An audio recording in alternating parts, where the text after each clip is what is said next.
근데 이제 서울 빌라를 투자하고 싶어도 잘 생각을 해봐야 되는 게 종부세 때문에 취득세랑 이 부분에서 여러분들이 투자를 못해요. 공시가 1억을 왜 투자하겠습니까? 취득세 부담이 없고 또 보유세 부담이 덜하니까. 그런데 그 공시가 1억이 넘어가는 순간에 취득세를 12% 내야 되고 13.4% 내야 되죠. 그 다음에 이제 종부세 내 공제 6억을 다 채워버리니까 투자할 수가 없어요. 그래서 빌라를 투자하는 거를 그렇게 추천드리고 싶진 않아요. 구만수 박사님도 토지 투자 전문가신데 토지 하지 말라고 얘기하잖아요. 대놓고. 저도 똑같은 심정이에요. 그냥 빌라 투자하지 마세요. 그냥 이거는 선수들의 영역으로 남겨놔야지 괜히 ሾ퍼들이 와가지고 그냥 물릴 수 있으니까. 아파트는 물려도 좀만 존버하면은 그래도 하다가 올라가는 경우가 있어요. 단기간에. 근데 빌라는 14년 동안 못 올랐거든.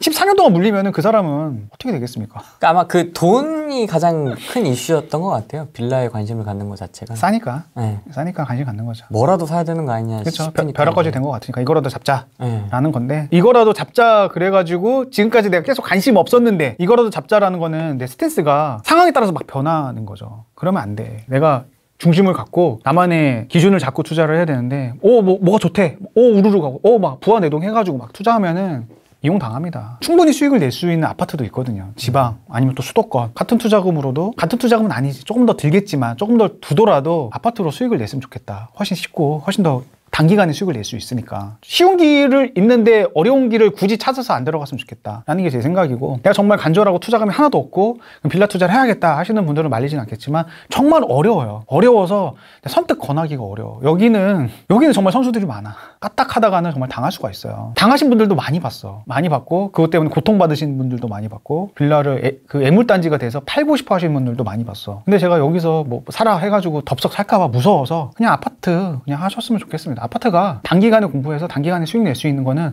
아파트가 최고입니다. 그래서 저도 주변에 아파트를 많이 사주고 있어요. 빌라를 안 사주고 있어요. 아파트 사주고 있어요. 최근에 거기 사주는 거 도움도 주셨다고 제가 블로그도 봤습니다. 그렇죠. 저는 지금 무주택자들, 친구들, 지인들, 그다음에 가족들, 친척들 다 사주고 있거든요. 개몽하고 계시는군요. 다 개몽하고 있죠. 아주 다 가지고 지주 만들면서 아주 내 편으로 다 만들려고. 아무리 설득하고 아무리 내가 자유주의 마인드를 장착시키고 싶어도 안 돼. 안 돼. 집 사면 마인드가 바뀌어.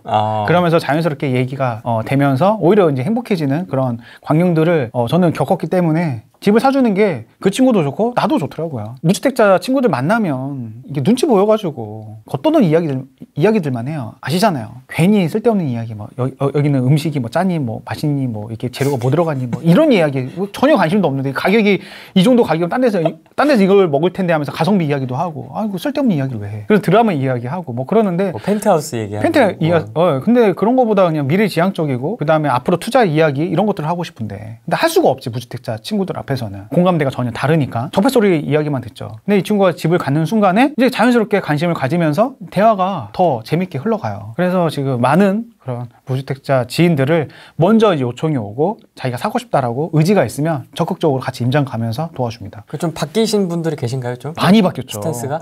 완전히 싹 바뀌었어요. 저번에도 말씀드렸듯이 서는 곳이 딱 달라지는 순간에 풍경이 확 이제 바뀌는 것 같습니다. 당연히 저는 그래요. 무주택자는 진보 소양이 강할 수밖에 없다라고 보고 있습니다. 왜냐하면 내가 가진 게 없으니까 지킬 게 없고, 그리고 정치인들이 내 마음을 대변해 주면서 세금을 걷어서 복지해 준다고 하면 당연히 뭐 무주택자들은 좋지, 지지할 수밖에 없지. 나는 그냥 입장 차이라고 봐요. 근데 다주택자들은 싫지. 내 걸 뺏어가지고 나눠준다고 하니까 싫지. 그런 입장 차이로 인해서 서로가 부딪히는 건데, 근데 그런 입장 차이를 해소하기 위해서 저는 이제 집을 사주게 하는 거죠. 우리 나라를 위해서라도, 내가 굳이 나라를 위해서 내가 그렇게 얘기하는 것도 웃기긴 하지만, 그렇게 나눠주다 보면은 소를 다 잡아먹자고 얘기를 하면 결국엔 다 망할 수밖에 없어. 그래서 우리 모든 것들을 지킬 거를 하나 있으면 시야가 바뀌고, 내가 믿어왔던 것들이 깨지면서, 그래서 바른 생각들을 하게 되고 올바른 생각들을 하게 되고 또 좀 더 좌우 시야가 확장되면서 올바른 판단을 할 수 있지 않을까라는 그런 믿음에 도와주고 있어요. 그렇게 사명감을 가지고 사실 근데 그렇게 하면 또 많이 또 사주기도 하고, 또 천안도 제가 집을 많이 사주면서 많이 올랐거든요. 천안 같은 경우는 얼마 전에 저한테 드럼 세탁기, 건조기를 또 선물해줬더라고요. 건조기 선물해주고, 저희 누나는 또 청소기, 다이슨 청소기를 또 선물해주고, 또 도와준 보람이 있잖아요. 그러면서 저도 이렇게 도와주고 있습니다. 좋은 일 하고 계시네요. 운이 좋았죠. 이게 상승장에 어떻게 보면 시장의 도움을 받아서 저도 그 수혜를 받고 있는 거죠. 지금 뭐 분양권, 지금 입주권이 가장 대안이죠. 왜냐하면 취득세도 없고 보유세도 없고, 양도세가 세긴 하지만 그래도 보유하는 데 있어서 지금 강권은 보유거든요. 처음에 진입 비용이랑 그 다음에 이제 보유 비용, 그것 때문에 투자를 못 하고 있는 건데, 입주권이랑 그 다음에 분양권은 그것들을 다 해소시켜 주니까 사람들이 양도세는 일단 남는 것에 내는 거니까 일단 들어가자. 또 입주권은 양도세 중과가 없잖아요. 2년만 보유하면 다주택자도 일반 세율만 내면 되니까. 그래서 사람들이 다 이제 분양권으로 입주권으로 다 가고 있죠. 저도 그래서 작년부터 한 2년 전부터 일반 기주택을 팔면서 분양권과 입주권으로 다 세팅을 많이 맞췄어요. 그래서 보유세는 전 대응이 됩니다. 우리 애국접해는 그렇게 대응을 다 해야죠.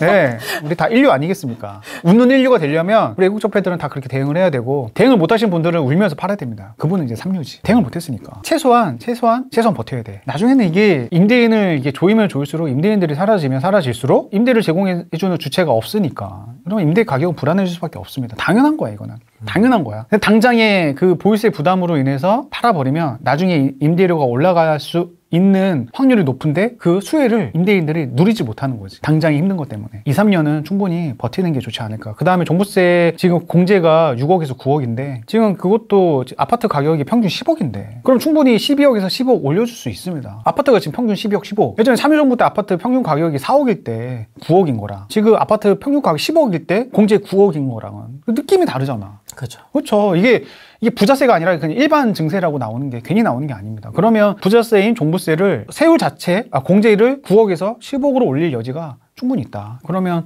버틸 수 있으신 분들은 버티는 게 좋죠. 당장은 힘들겠지만 참여정부 때를 한번 복귀해 볼 필요가 있어요. 그때는 종부세가 지금은 인별 과세였지만 그때는 가구별 과세였거든요. 근데 그게 이제는 위헌 판결이 나가지고 그래서 다 환급을 받았습니다. 과거를 복귀를 했을 때 6억에서 9억 공제액을 충분히 늘려줄 여지가 있죠. 상식적으로 생각을 했을 때. 아파트 평균 가격이 10억이니까. 그래서 최대한 버티자. 단기적으로 1년, 2년까지 버티자. 1년 일단 서울시장 버티고 내년에 대선까지 버티면 대선에서는 그때 화두가 이제 보유세일 거예요. 왜냐하면 올해 6월부터 올해 상반기에 재산세, 올해 하반기에 종부세 고지서 보면 엄청 놀랄 겁니다. 어르신들 깜짝 놀랄 거야. 근데 조세 제한이 엄청나게 강해지면서 그러면서 이제는 그 대선의 화두는 공약들이 이제는 뭐 재산세, 뭐 보유세 이런 이야기들을 많이 할 겁니다. 그래서 누가 당선되든 보유세는 깎아줄 여지들이 크기 때문에 그 다음에 너무 보유세가 너무 많고 뭐 취득세가 너무 많으면 지방 세수도 그만큼 줄어들면 당연히 완화할 필요가 있죠. JM이 당선되면 그거는 깎아줄까? 약간 그런 느낌. 그거는 변수긴 한데. 네. 그건 상상도 하고 싶지 않아요. 저는 왜 그러세요? 모두가 다 두려워하는 일이죠.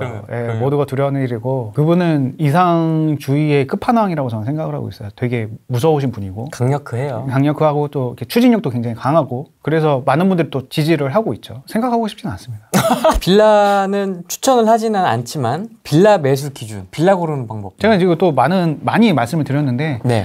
간단하게 빌라 저평가 고평가를 확인할 수 있는 방법이 있어요. 간단하게 누구나 할 수 있어. 빌라 전세 대출의 기준을 보시면 돼요. 전세 대출의 기준. 빌라는 시세가 없잖아요. 아파트는 그냥 전세 가격의 80%까지는 전세 대출이 나와요. 그냥 믿고 해주는 거지. 근데 빌라는 그렇게 해주지 않습니다. 왜냐하면 빌라는 전세 가격이 아파트보다 더 비싼 경우도 있기 때문에 어떤 은행마다 그리고 보증하는 보증사마다 기준이 다 달라요. 허그는 어떤 기준을 쓰냐면 공시가의 150%까지 하고 그 상태에서 80% 대출 해줍니다. 만약에 2억이면 공시가가 2억이면 3억에 80%까지는 대출 나와요. 2억 4천까지 나오는 거죠. 그러면 내가 공시가가 2억인데 매매가가 한 2억 2천에 매물이 나왔어. 그러면 난 전세 대출을 2억 4천까지 받을 수 있는 거야. 그리고 보증보험까지 가입이 돼요. 안심 대출이 나오니까. 전세 세입자도 보증금을 지킬 수 있고 저도 충분히 수익을 낼 수 있고 싸게 샀으니까 기준을 그렇게 잡아줬잖아요. 감정을 그렇게 해준 거야. 기준을 잡아준 거야. 공시가라는 게 빌라는 시세가 없기 때문에 하방 경직이 됩니다. 그리고 공시가 이하로는 사람들이 또 안 팔죠. 당연히. 그 이상으로 팔려고 하니까. 그래서 공시가 150%에 80%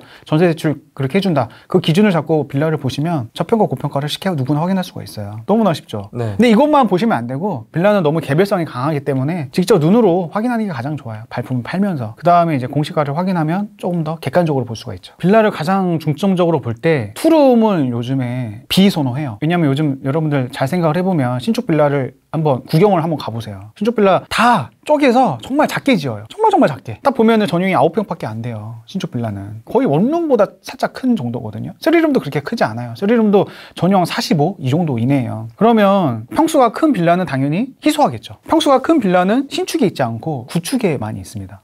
예전에 땅값이 좀 더 저렴했고 뭐 엘리베이터가 없어서 그 지분만큼 그 빌라를 크게 분양한 곳들이 많아요. 그런 것들이 오히려 더 희소성이 있어요. 요즘 오히려 더 훨씬 더 희소성이 있어요. 그리고 대지를 많이 깔고 있어가지고 공시가는 높고 매매가는 오히려 더 다운이 되어 있습니다. 아무도 선택을 안 하니까. 그것들을 올수를 싹 하고 전세를 놓으면 내가 원하는 가격보다 충분히 높게 받을 수가 있죠. 그런 것들이 투자하는데 훨씬 더 좋아요. 신축보다는 대지가 많고 그다음에 평수가 넓은 3룸, 화장실 2개 네, 그런 것들이 좋습니다. 네. 신축 빌라는 좀 너무 비싸게 분양해요. 너무 작아요. 그리고 너무 많아. 그거보다 이제 구축 빌라 10년 정도 된 구축 빌라고 엘리베이터까지 있으면 더 좋고 주차까지 되면 더 좋고 그 상태에서 희소성 있는 3룸 빌라 투자하면 전세 가격 꾸준히 올리면서 자산이 늘어날 수 있습니다. 중요한 팁이야. 제가 아무렇게나 툭툭 던지면서 얘기하는데 이거 진짜 중요한 겁니다. 이거. 저는 못하겠지만 네. 이게 분명히 하실 수 있는 분들이 있을 거예요. 네. 이런 팁들. 투룸 투자하지 마시고 3룸 투자하세요. 근데 재개발 투자하시는 분들, 초기 재개발 하시는 분들은 투룸이 좋지. 아 그렇죠. 그렇죠. 투자금이 아무래도 투자금이 작은 게 더 좋죠. 그 사람들은. 비대님 빌라 안 팔린다고. 네. 빌라 저 되게 잘 팔았는데. 지방 빌라는 어떠세요? 굳이 뭐 지방 빌라까지 해야 되나요? 지방 빌라? 수도권? 서울 무조건. 아 서울. 네, 서울만. 아, 서울에서. 아니, 투자금이 뭐 거의 비슷한데 굳이 지방까지 갈 필요가 없죠. 그냥 아파트랑 똑같이 생각하시면 돼요. 역에 붙어 있거나 네. 뭐 학군이라든지 학교 있으면 더 좋고 뭐 아파트랑 별반 다를 게 없습니다. 거기에 당연히 수요가 쏠리니까 그냥 아파트 평당가 쭉 나열을 하고 가장 비싼 지역이 거기 투자하시면 돼요. 그냥 엉뚱한데 뭐 외곽 쪽에 하지 마시고 제일 좋은 지역에 아파트 비싼 지역에 빌라 투자하시면 따라갑니다. 빌라 세 채, 다섯 채 사도 종부세 중과 안 되나요? 종부세율 합산이 되는 거니까 6억 공제액을 다 채워요. 빌라를 사면. 그래서 빌라 투자를 못 해요. 그럼 잘 생각을 해보세요. 다주택자도 빌라를 살 수가 없어. 그리고 실수요자들도 못 사. 청약을 못 하니까. 그래서 그 누구도 임대를 하려고 하지 않아. 아무도 안 살려고 하니까 건축주들도 못 지어. 분양을 못 해. 그러면 당연히 전세 가격이 올라가겠어, 안 올라가겠어요? 올라가죠. 제가 최근에 빌라를 전세를 놨거든요. 놓자마자 하루에 전화가 미친 듯이 오는 거야. 없구나. 미친 듯이 오는 거, 미친 듯이. 정말 전화를 받기 힘들 정도로. 그리고 심지어 막 직방에 전화가 와. 내놓을 거 없냐고. 미리 전화가 와요. 영업을 해. 싫어야 이거. 여러분들 되게 심각해. 한 분이 계약을 성공을 시켰어. 내놓자마자 하루 만에 나왔거든요, 전세가. 사장님 고생하셨어요 하니까 저 정말 행복해요. 이 물건 안 뺏기고 제가 계약할 수 있어서 오늘 생일인데 생일 선물 받은 것 같아요. 황송합니다 지금 이런 거예요 지금? 정말로 그래요. 세입자가? 아니 빌라가 별것도 아니야. 그냥 역세권 한 500m 정도 되는 그냥 빌라인데 한 10년 정도 됐고 전세가 없군요 빌라도. 제가 그거를 기존에 2억 6천에 전세를 놨는데 3억 1천에 뺐어요. 20%나 올렸네. 제가 그 2억 4천에 산 거예요. 2년 전인가 3년 전에. 제가 1억 7천에 산 거는 이미 전세가 2억 7천까지 나갔고 그러면 1억 오른 거잖아요. 연식은 얼마나 된 겁니까? 2012년식. 10년씩. 네, 2012년식. 10년 차? 네, 이제 10년 정도 됐네요. 10년 정도 됐는데 이제 전세가 없으니까 이제 무조건 나가요. 그 누구도 빌라를 안 살려고 하니까 건축주들도 보지했습니다. 그 다음에 그 이행강제금이 너무나 강력하기 때문에 지금 남는 게 없어요. 빌라 지으시는 분들도 말씀드렸잖아요. 확장하는 부분을 테라스로 놓은 상태에서 분양가를 올려서 팔아요. 요즘에는. 예전에 2억에 분양할 거를 요즘 3억 5천, 4억에 분양을 해. 쪼개서 분양을 해야 되는데 쪼개서 못 분양하니까. 그냥 아예 비싸게 분양을 해야지 남는 거니까.